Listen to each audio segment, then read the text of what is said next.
The commission of the plan that by law should be elected in the Departmental Duma has not become effective. According to the President of the Assembly, there are conflicts of interest between the members of the Duma. The Plan Commission has a particular function, which is to study the entire development of the current governor plan. According to the internal regulation of the Assembly, this plan must be chosen every year on estimated date. In the session held in the Duma yesterday, the commission was not elected.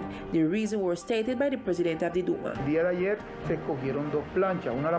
Yesterday, two lists were chosen.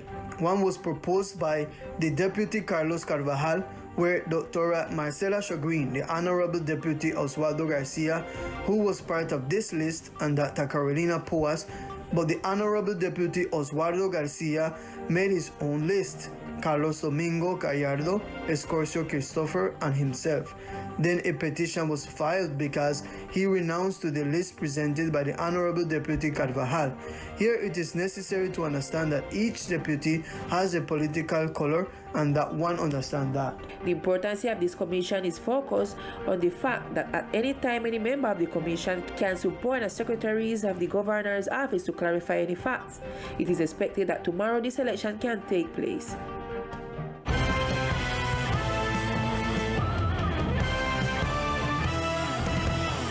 In recent days, the Secretary of Tourism performs control activities and relocation work to achieve compliance with the criteria established to obtain the Blue Flag Award for the beaches of Sprat Bight. As reported by Teleislas News today, the Secretary of Tourism referred to the strategies for the pursuit of beach certification under the International Blue Flag Program, this time for the Sprat Bight Beach. In a joint work with the public forces, the DIMAR, the Secretariat of Government, and the Health Secretariat, we are already working to obtain the Blue Flag Award for the Sprat Bight Beach. Today, we were able to work with each one of the actors and tourist providers that are located in this important strip of beach of our department.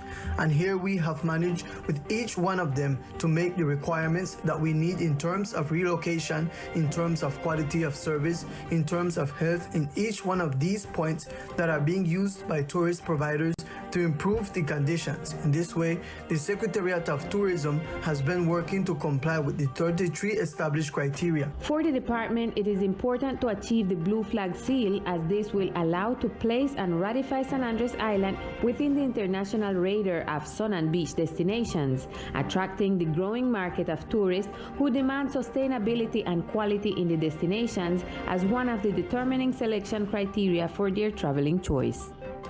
Entities of the National Annual Departmental Government made a visit to the external area of the Gustavo Rojas Pinilla International Airport. The following note is a full report on the different entities that were present at this site.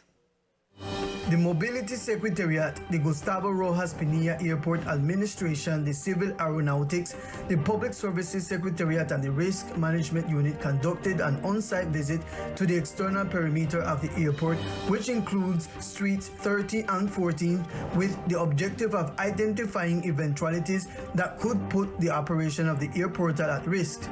During the visit, illegal constructions were found near these places, as well as several vehicles in a state of deterioration and abandonment. Therefore, the departmental government announced that a strategy will be implemented to solve these problems near the Gustavo Rojas Pinilla Airport. Secretaries of Culture, Recreation and Sports of ecology met in Bogota today in order to verify and outline the line of action of activities to be carried out during this year, as the SAP is representing our islands. Today, the 4th National Meeting of Secretaries of Culture, Recreation and Sport of FECODE and the affiliate unions is being held in Bogota, with the objective of strengthening the action plan for this year and the organization of the Teacher Sport Games and Folkloric and Cultural Meeting 2022. The representative of our department is Alden Williams from ASISAP, who through a phone call gave us details of the meeting. We have been summoned by the Colombian Federation of Workers, FECODE, to the 4th meeting of Secretaries of Culture and Sport of our federation. We are talking about the sports issues of the teachers and the folkloric meeting. It should be noted that for this year, the sports games are individual, in which we will have athletics, chess, board games, and this year new billiards, and will be held in the week of institutional development in October as usual. We will also have the 9th folkloric and cultural meeting that will be held with dance, music, theater, and painting, which will be held 2 days after the sport meeting. As you know, first we have the departmental phase and then the national meeting, so I invite all of you to participate in this activity this year. Let's remember that ASISAP is the teacher union of our department and is the affiliate of FECODE in our island. Teleislas shines at the Andina Link Fair for being a channel that represents the culture and the Raizal people. From the city of Cartagena, digital television advisor and consultant Gabriel Levy tell us a little about the importance of the activities that take place at the fair for a channel like Teleislas. The great value of the Teleislas regional channel was highlighted during activities that took place at the Television and Telecommunication Fair Andina Link in the city of Cartagena this morning. Teleislas once again stand out for being the only channel in the country that represented most of its content, the Raizal culture, the essence of the department, and most importantly the fact that these are produced by the community itself. Here is a balance of today's agenda and the benefit of these activities for the regional channel. Precisely at the headquarters, a study was made on television presentations of Colombians, how Colombians see themselves represented on these screens. And one of the major shortcomings identified by the study is a very patriarchal and very hegemonic representation that occur. It is not diverse in the different social, cultural, and gastronomic manifestations of the country, and especially regarding gender. This speaks highly the great value of a channel like Teleislas. The importance of the regional channel and the value of its audiovisual content was recognized at the activity.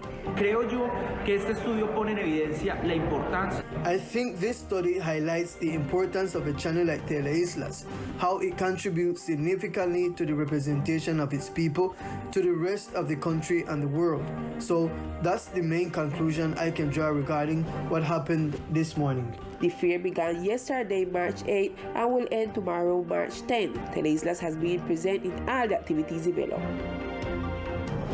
In other news, beneficiaries of the Solidarity Income Program will receive their payments starting this week. They correspond to the payments for the month of March and April. Starting this Thursday, March 10, the Solidarity Income payment corresponding to March and April will be available, 380,000 pesos for the beneficiary household of this program.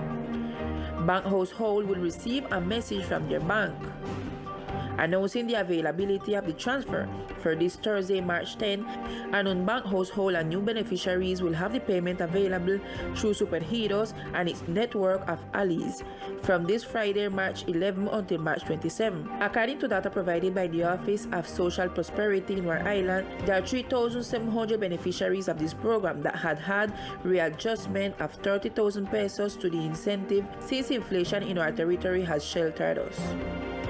The beneficiary household will receive 380,000 pesos every 2 months, March and May. From July onwards, payments will be differentiated according to the number of household members and the CISBEN group in which they are located. For example, households with 4 or more members, which are in Group A, extremely poverty, will receive the monthly payments of 520,000 pesos, and those with only 1 member in this same group will receive 400,000 pesos. Let's remember that to be part of the Solidarity Income Program, there is no need for intermediaries or registration. The whole process is based on the update of the CISBEN 5 survey. 4 days before the elections for the Congress of the Republic 2022, the Register Office states that it is prepared and capable of ensuring that these elections are carried out in the most transparent manner possible. Legal way and with total transparency, the election of the Congress of the Republic will be carried out this March 13. This was stated by the delegate of the registrars on the island because, according to her, all the due processes have been conducted. La registraduría en cabeza del señor registrador. The Registrar's Office, headed by the National Registrar, has carried out all the relevant procedures, processes, and formalities so that this Sunday, voters or all people who come to vote have all the guarantees to vote and exercise their right to vote. and it is also constitutional and is a duty of the citizen as part of democracy. Along the same lines, Granado states that the electoral calendar has been successfully and punctually developed in each stage.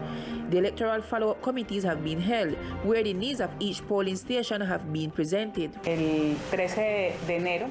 On January 13th, the voting closed for those who wanted to be part of this electoral census. A filtering was made from January 13th to February 13th, which was published in our electoral census.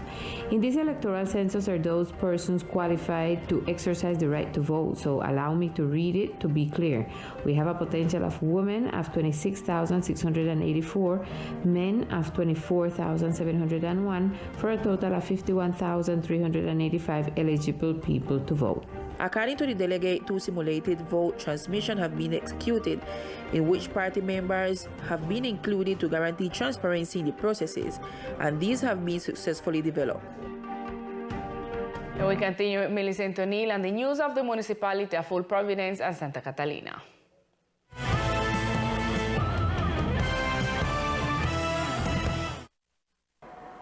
Good evening to you, Lisa, and to all our viewers. This is the most relevant information from Old Providence and Catalina. This morning, the ring road was blocked once again in the sector of Old Town. This time, a citizen protested so that his house would be included in the reconstruction process. Nayik Howard, a citizen affected by the hurricane, explained the reason why this morning he blocked the road in Old Town as a way of protest. According to Howard, he has been waiting for a visit from reconstruction authorities since last year to define the situation of his home. The reason why I blocked this road this morning is to find a solution to me, boss. Because they got me from last year. They tell me, say they come and go visit me, And up to now, they never find a solution. So if I never block the road today, nobody wants to come look at my case part. So I tired wait, so I had to start my business for my own. According to the citizen, since June, it has not been possible to specify what will be done with his small 2-story house. They say they will intervene it. I don't know how true it is. They can be just words. That's why I blocked the road this morning, because I don't believe them, pa. I don't believe them at all. Till I don't see action, I don't believe nothing. Because I tired with 4 kids and living out on the street. I tired wait for them, you understand me? After the blockade was lifted, various authorities visited the site to analyze its condition.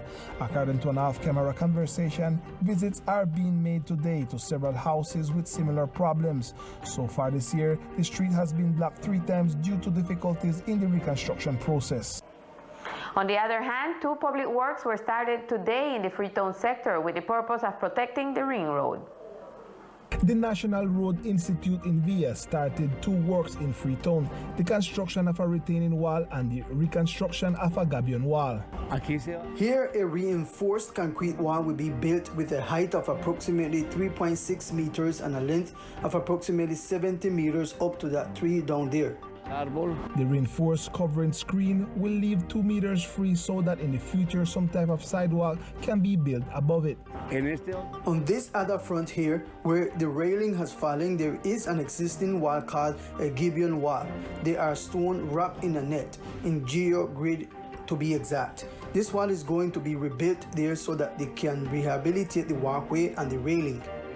Finally, Invias will also be repairing some sections of the road. These are 2 walls, the reinforced and the gabion wall. Apart from that, we will also rehabilitate 4 crucial points of the pavement that are broken or sunken. It is expected that the walls be completed by July. This is all the information we have for tonight for the section of Old Providence and Catalina. Continue in San Andres with more Teleislas News. Lisa.